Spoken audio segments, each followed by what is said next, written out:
How people think hackers hack their accounts. How they get hacked in real life. What's up, cyber hacks? So in today's video, I wanted to go ahead and go over some actual hacking. You watch movies, you watch, TV shows, and hackers are doing all this craziness, typing in, doing this. You see a whole bunch of numbers, something like reminiscent of like the Matrix. But in actuality, hacking looks a lot different, and it can actually look pretty cool, but yeah, it can be quick, it can be slow.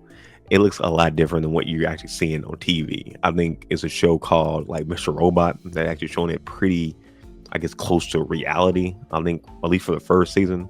But on this video, I wanted to go ahead and go over how this ATM is getting hacked in seconds. Let's get into it. For an attack like this is much higher because you can target multiple ATMs without leaving your house.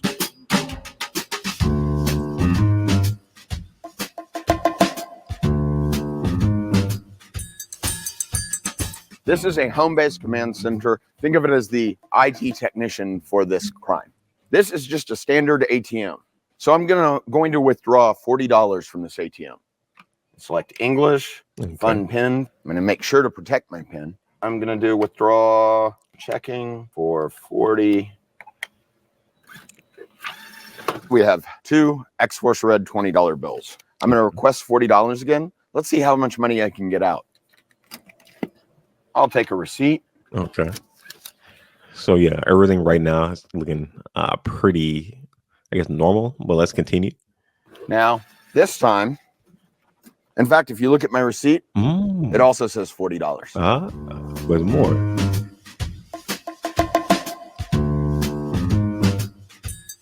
From a criminal point of view, one of the great things about this attack is that the bank has no idea what's happened. The bank told the ATM to dispense 2 bills. It has no idea that the attacker modified the response and changed it to 10 bills. And what operating systems these? Okay, I'm already liking this, and I like how it doesn't look like over the top. I guess when they're actually hacking on this, I'm pretty sure they'll show the other side of like what they're doing. But so far, like what the actual person or the camera is seeing, they're not seeing a whole lot. They're just seeing, like they said, a receipt of $40, but you're getting more than that. So I'm definitely intrigued to see how it's going to continue. Generally run. You see everything from XP embedded, XP, Windows 7, all the way up to more modern variants of Windows. So you're saying that the most vulnerable versions of Windows are deployed on thousands of ATM machines across the country? Yes, you have a lot of ATMs across the country that still run Windows XP. Interesting. And like, this is something to think about too, like in like cybersecurity or just being more secure online in your own devices. Making sure everything is patched is definitely good, and just staying up to date on things. I know, like Google Chrome, if you have that, you're probably constantly seeing updates on that. And you've probably seen some of mine. It's definitely important to get that updated. But as you guys can see, they're using the very old versions of Windows. So interesting that, so many different ATMs. And I'm pretty sure offices worldwide are still using lower versions of Windows that still have a lot of vulnerabilities that can more easily get attacked versus like newer versions. So the type of vulnerabilities that we exploit initially on an ATM are very common. ATMs are architected a very similar way to a home PC. In fact, oftentimes it may be more vulnerable because of the difficulty in patching ATMs that are distributed across a wide geographic area. Most of the ATMs don't have a support staff that's standing there. And if the bank has to send someone out to each ATM to install software, it significantly increases costs. So they're usually very conservative about which patches and which software they push out. Interesting. Now that's something else too. They say they are requiring, like tech people to actually go out to actually update each of these individually. You would think that they would be able to, I guess, get upgraded, from like remotely. So that's something interesting there.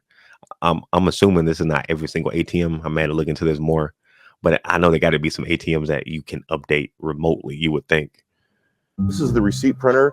Has the standard USB connection. Shows up in Windows just like any other printer. You can actually print Word documents on this. The same is true for the safe. The cash dispenser is also just a USB device. We've printed out our own money, stocked it up. Okay. Once the ATM is compromised, that's where it gets a lot more complicated.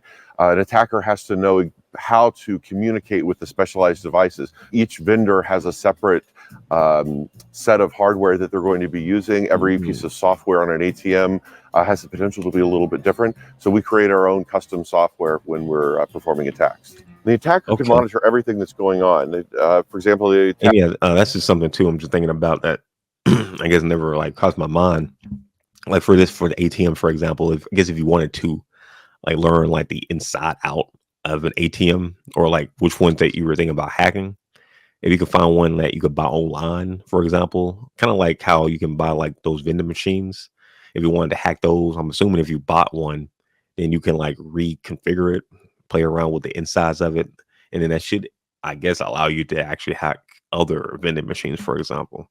Hacker can see what's actually displayed on the screen of the ATM and also observe the network traffic. The highlighted text here is the magnetic stripe data from the card. You can see the 4,000 is corresponds to the $40 that Charles requested. A lot of people assume that when an ATM withdrawal is processed, the bank issues just a yes or no response. But in reality, it tells the ATM how many bills to dispense.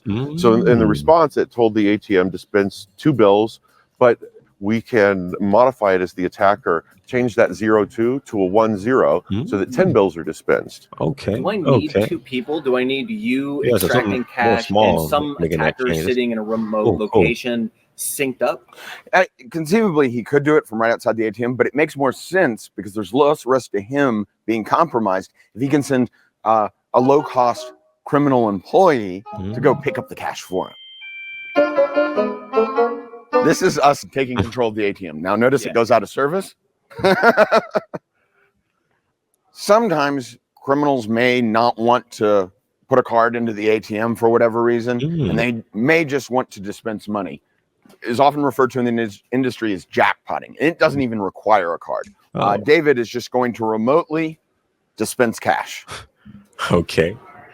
So yeah, I'm assuming you definitely don't want to do this in every situation, especially like if you're doing this, you know, with a whole lot of cameras like inside of a bank, one of their ATMs. But yeah, maybe like on a street corner or something like that, that may be more likely to I guess be able to get it real quick and leave. Maybe have a hoodie on or something. Wow.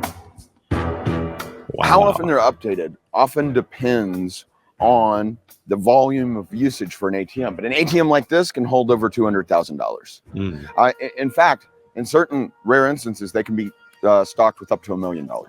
And it's very difficult for banks to detect this in the short run because ATMs don't have a precise way of measuring how many bills are in the back. It's just a counter. It's really only if the criminals empty the ATM completely of cash that the warning bells go off. So a lot of the technology that is needed to defend against it are things that are already on the market. For example, having encrypted network connections between the ATM and the bank. While that's been available for literally decades now, it's surprising how many banks are still using insecure network communication. Interesting. When an ATM like this is compromised, it's the consumer that pays in the form of increased fees. So this actually runs a variant of Windows 7. Is that common for ATMs? Yes. So it's actually even common to see XP. Visa. Yeah, I mean, so when you've got something that basically puts out money like this, you don't want to mess with it. Most of the ATMs. So yeah, let's go ahead and end that right there. But yeah, I'm definitely like I learned a lot during this in terms of not necessarily just like the hacking part, but I guess the reason or the lack of like a security that we're seeing in a lot of these different, I guess, ATMs and banks. You would think with all this money that they would be more on making sure you have the correct patches, making sure you're up to date on the latest software. But it looks like it's like the exact opposite, which is strange because usually something like they can make you money or making a whole lot of money or dealing with money, those tend to be the more advanced things and like a lot of different software. Some like those are more prominent, making sure that that's get fixed first and we got to make sure the money can keep making money. But I guess maybe if people start getting hacked more, or these ATMs start getting hacked more, I'm pretty sure we'll start seeing an increase in better usage of a lot of the ATMs. And just me thinking about it now, like sometimes I'll go to ATM and it'll be very quick and on point. But I've been to other ATMs too that have been very, very slow. And I'm pretty sure they're probably using old, Windows XP, Windows Vista versus like, more later tech. But yeah, guys, that's kind of a little bit more of the behind the scenes. On this one too, they were kind of showing how they changed the 02 for like two bills to a 10. So something like minor like that was, allowed them to get a whole lot more bills versus just the regular two. But on your receipt, is not showing up as that. It's still showing up as just getting the $40, the two $20 bills. So I thought that was pretty cool. You didn't see like in the movies where you go in there and you're pushing a whole bunch of buttons real quick, and you're sweating, and something pops up and you got to press enter, or typing a whole bunch of just random stuff on the keyboard and making something happen. It looks a lot different than that, but anyways, I definitely want to hear you guys' thoughts on maybe other things we could see that it gets hacked. This is an ATM. I would love to see like maybe TVs getting hacked. I guess we kind of seen that. We kind of seen that when I was going over the orange little device.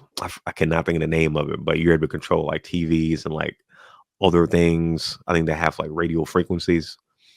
And yeah, that's pretty cool. I think that was like maybe what, $50, $60. I think you can get it on Amazon too, which is cool. But I would love to see maybe TVs getting hacked also. Maybe like a remote hack of a laptop. I think that would be cool to see. And yeah, I'm trying to think of some other ones at the moment. I can't really think of anything else, but you guys can let me know what else we should take a look at getting hacked. But yeah, it is a lot different than a lot of people think. And from this video alone, I've learned a lot about ATMs. I really thought the security on that would be a lot higher, but it looks like it's not. So this was like 4 years ago. So I wonder if I take a look at the ATMs now in 2024, will we see a difference? But I know for sure we'll start seeing the difference if those start getting hacked a lot.